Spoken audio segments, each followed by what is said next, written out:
Magandang araw ng linggo po mga bayang karerista. Magbibigay na po tayo ng tip at impormasyon para sa araw na to, June 29, 2025. Tara!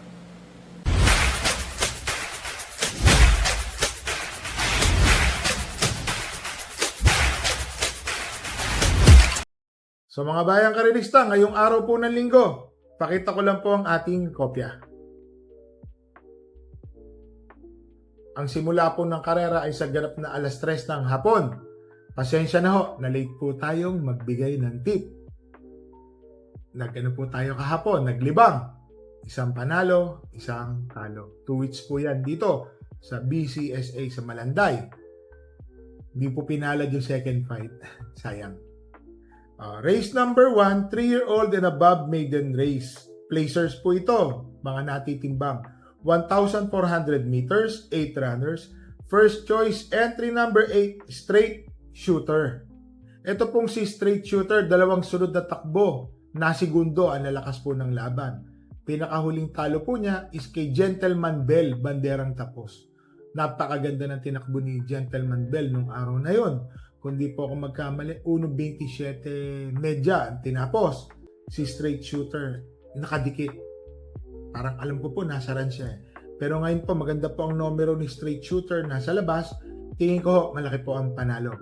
Naglagay po ako ng second choice. Entry number 7, Queen Marchesa. 50 kilograms ang gaan po ng dala. Ito pong si Queen Marchesa, bandera sarado.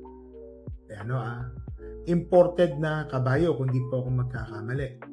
Kung sakaling wala pong makakabuliglig sa unahan kay Queen Marchesa, tingin ko po kaya po niyang tumapos ng karera, may panalo po yan. So dito po sa race number 1, first choice, entry number 8, straight shooter. Second choice, entry number 7, Queen Marchesa. Dito na tayo sa race number 2. Rating 5 placer, mga natitimbang at mga bagong baba galing sa East. Rating 6, 1,400 meters, 9 runners. First choice ko po, medyo dihado. Entry number 8, Sinag, GL Shego. Ang papatong, minus 2 kilograms, 52.5. Bakit to? Napansin ko po sa pista natin dito sa Malbar, sa pagkakaayos po niyan, lamang po ang mga dibandera o yung mga nakasunod agad. Bihira po manali mga deremate. Ang nakita ko lang pong nanalo is si kabayo po ni Ivan, nila Mr. Peter Aguila. Opo, Isla Puting Bato. Yun lang po yung nakita ko nang galing sa likod. So sa ngayon po, tingin ko po dito kay Sinag, isa sa matuling kabayo, nakatutok po agad to sa nasa unahang Don Damiano. Sinag, yan po, nakatutok agad. Tingin ko po malaki po ang panalo. Second choice, entry number 9, Adorable Felicia, NC Lonar. Si Adorable Felicia, pwede po itong lumapit ng quinto, kwarto pwesto. Isa rin po ito sa malapit agad. Tingin ko po may panalo rin po si Adorable Felicia. Naglagay po ako ng third choice, yung malyamadong entry number 3, Clairvoyant. Si Clairvoyant po, mga bayang karerista, medyo mababa rin po sa laban. Nananalo, alam nyo na. Tingin ko po, ngayon ho, malaki po ang panalo ni Clairvoyant. So dito sa race number 2, first choice, entry number 8, Sinag. Second choice, entry number 9, Adorable Felicia. Third choice, entry number 3, Clairvoyant. Dito na tayo sa race number 3. 6 runners po ito. 1,400 meters, rating 6 to 10 split. Ito pong karera na to, ito po ang isa sa pinaka magulo. Tingin ko ho dito, lahat may panalo. Dito sa race number 3. First choice ko po dito, entry number 1, Hot Legs. Distance-wise, kanya na pong distansya. Ang dami po, hindi po siya matatraffic. 6 lang po magsisitakbo rito. Hot Legs po, nag-uunog 28 po yan sa mga dating yung tiyempo. Tingin ko ngayon mga bayang karerista, malaki po ang panalo ni Hot Legs. Second choice, entry number 6, Thriller. Etong si Thriller, mga bayang karerista, Albert Ceres ang papatong. Maganda po ang numero nasa labas. matuling kabayo rin po ito, si Thriller. Tingin ko ho, malaki din po ang panalo. Nilagay ko lang po ang third choice, entry number 4, Shopcat. Pag-aari na po yan, Mr. Noel Agustin. Boss, tingin ko ho, may panalo naman po si Shopcat, third choice. So dito po sa race number 3, first choice, entry number 1, Hot Legs. Second choice, entry number 6, Thriller. Third choice, entry number 4, Shopcat. Ito hong race 3 na to, mga bayang karerista, ha? Lahat po yan para sa akin may panalo. So dito na tayo sa race number 4, rating 6 to 10 split, 1,400 meters, 9 runners. First choice, entry number 8, Potential. Galing sa tersero po itong kabayo na to. Ngayon po medyo maganda po ang kanyang magiging laban. Binalik na po ang renda kay Lablab Julieta. Tingin ko may panalo po ito, si Potential, deremating kabayo. Second choice, entry number 7, Waray na Mayda pa. Always in the money ang mga takbo. Yung least expected, yung di po natin inaasahan, bigla pong nasisigundo, natetersero. Tingin ko ngayon, maganda po ang laban ni Waray na Mayda pa, second choice. Third choice po, entry number 2, Balibel. MVP Lapid. Ito pong si Balibel, mga bayang karerista, may takbo po ito dati na 1.27 under Jeffrey Tagulaw Sarate. Ngayon po, MVP Lapid. Tingin ko si Balibel, mababa na rin po sa laban to. Pwede po natin isama. Malay nyo po, manalo. So dito sa race number 4, first choice, entry number 8, Potential. Second choice, entry number 7, Waray na Mayda pa. Third choice, entry number 2, Balibel. Dito na tayo sa race number 5, 11 runners, 1,400 meters. 16 to 21 ang ratings. First choice, entry number 7, Hakim. Tingin ko, meron na si Hakim, mga bayang karerista. Last race po ba yun? Maganda po ang pinakita ni Hakim. Nandoon na, hindi pala last race yun, parang race 6 or race 5. Nandoon na po si Hakim, mga bayang karerista. Nakita ko po yung takbo niya, napanood po natin yan. Nasa loob po tayo ng karerahan. Araw po ng linggo. So, napansin po natin, nandoon na siya. So, sa tingin ko po, medyo may kalakasan lang po yung laban na yun. Ngayon, tingin ko po, nakatagpo po ng laban si Hakim. Malaki po ang panalo. Second choice, entry number 4, Go Aidan Go. Ito kasing si Go Aidan Go. Pag ito po, na tingin ko, mananalo. Alam niyo na po yung na live sa paratingan, malaki po ang panalo. Isa rin po itong chumechempo ng 1.27. Para sa akin po, magandang dihado po yan, si Go Aidan Go. Naglagay po ako ng third choice. Entry number 5, Stripe of Pink. Si Stripe of Pink, always in the money. Yung huling takbo niyan, kung di po ako magkamali, tersero o kwartong malapit. Tingin ko ho, malaki din po ang panalo ni Stripe of Pink. So dito sa race number 5, first choice, entry number 7, Hakim. Second choice, entry number 4, Go Aidan Go.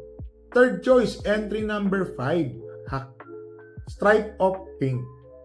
So dito na tayo sa race number 6, 1,400 meters, 11 runners, rating 22 to 27. First choice, entry number 7, Sandigan, JR De Ocampo. Etong si Sandigan, matuling kabayo. Wala po akong nakikitang buliglig o makakadikit po agad sa kanya sa unahan. Lumundag lang po sana na maganda. Tingin ko, malaki po ang panalo. Second choice, entry number 4, High Dollar. Pau Gusi ang papatong. Ito pong si High Dollar. Nanalo po ito nung pong local. Mainam na kabayo po ito locally bred. Pag di po ako magkamali. Stakes campaigner po ito. Maganda po ang chinechempo nito during last year po yun, mga bayang karerista. Ngayon kung mapapansin nyo, meron naman tong 1.28 sa 1,400 meters. Tingin ko, malaki rin po ang chance ang manalo ni High Dollar, second choice. Third choice, entry number 5, Glenamoon. Itong si Glenamoon galing po sa talo. Pero ngayon po, Mark Alvarez po ang papatong kay Glenamoon. Bakit po? Ito pong si Glenamoon, Pagka naiiwan or nasasara, dumadating po siya. Pag nakakasabay po si Glenamon, tingin ko doon po nagkakaroon ng problema. Parang nai-spend niya lahat yung energy. Sana ma-rate ni Mark na maganda si Glenamon at manalo. So ito po, maganda yung balita kasi natin kay Glenamon. Maganda po ang presyong pagkakabili niya. Presyong pangmasa. So, naglagay po tayo ng tuldok o tawagin natin fourth choice. Entry number 1, Maybell. Mababa rin po sa laban to mga bayang karalista ha. Maganda po ang numero, matuling kabayo. Pwedeng sumunod po agad to kay Sandigan.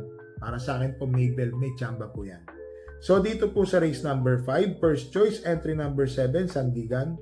Second choice entry number 4, High Dollar. Third choice entry number 5, Glenamon. Fourth choice entry number 1 o yung tuldok, Maybell. Dito na tayo sa race number 7. 10 runners, 1,400 meters, rating 11 to 15. First choice, entry number 9, Carried Away. Mainam po yung tinakbo nung nakaraan ni Carried Away, mga bayang karalista. Nandoon na nandoon. Yan naman, may kalakasan po talaga yung mga nakalaban. Tingin ko po, may panalo po ito. Second choice, entry number 1, Distant Thunder. Tumapos po ito ng tersero o kwarto ng huling takbo. May kalakasan po ang laban. Hindi po siya nauna. Ngayon po maganda po ang numero. Nasa numero 1. Tingin ko po malaki po ang panalo. Third choice, medyo dihado po ha. Entry number 10, Jengs Had Enough. Napapansin ko po yung mga takbo ni Jengs Had Enough, mga bayang karalista. Malaking kabayo. Maganda po ang kamot. Tingin ko po may pag-asa pong manalo. Naglagay po ako ng tuldok. Entry number 7, Bukawe River Town. Kung sakali po, baka siya po ang magbandera dito, mga bayang karalista. Baka wala pong humabol, makatapos po ng karera. So dito sa race number 7, first choice, entry number 9, Carried Away. Second choice, entry number 1, Distant Thunder. Third choice, entry number 10, Jeng Sadenap. O yung tuldok po natin na entry number 7, Bukawe River Town. So mga bayang karalista, wala pong tayo nagsitakbo. Ito pong itong linggo na to. So next week po, araw ng Miyerkules, Biyernes, sana makatakbo na po yung mga kabahay natin, which is meron po naman tayong pinapadeklara. So tinitingnan po natin mga kilos nila kasi nakaparin po tayo sa pista sa pagkakagawa. Pero pagkakasabi sa akin, maganda po ang pista ngayon mga bayang karalista. Naiiwasan po yung mga aksidente. So sana keep the good work po sa Metro Manila Turf Club, sa pamunuan po. Masyado pong naargabyado po yung sa mga sinasabi ng mga bayang karalista dahil maraming na-aksidente. Pero tayo naman sa Hours Honor, nakita naman natin yung pagbabago sa pista, maganda naman po ang pagkakagawa. So shoutout lang po tayo kay Mr. Roman, kay Jonas Corpus, Boss Al, Boss Obet. Pagbati po galing kay Pen Pogi. So shoutout din po sa inyo. Advance happy birthday po kay Mr. Art Ebancos. Sa Martes po ito ha. So advance happy birthday po sa inyo. Ito po, Fabian. Shoutout po kay Kiko Jersaba, kay Flightline, kay Arwin Nepales. Shoutout po. Saka sa shoutout ko lang po si Leo Oblak. Bakit po Oblak? Yan po gusto niya. Ito po si Leo, dyan po yan nagsasabong sa Valenzuela. So, tropa po natin yan, kakwentuhan, kaibigan, nakakausap. Yan po, kapon nagkwentuhan po kami. Medyo hindi lang pinalad nga po yung second fight natin. First fight, Wagi. Second fight, Luz Valdez, talo. So, 2 weeks po yun. Medyo maganda naman po yung naging laban. So, mga bayang karalista, parati po kayong nire-remind ng inyong lingkod. Bet small, win big, bet big, lose big. Magdala po tayo ng payong. Talagang nag-uulan sa hapon at tubig na mainom para makatipid. Iwas po tayo sa dulas. Madulas po ang kalsada pagka may tubig. So mga bayang karerista, happy racing and stay safe po sa inyo lahat.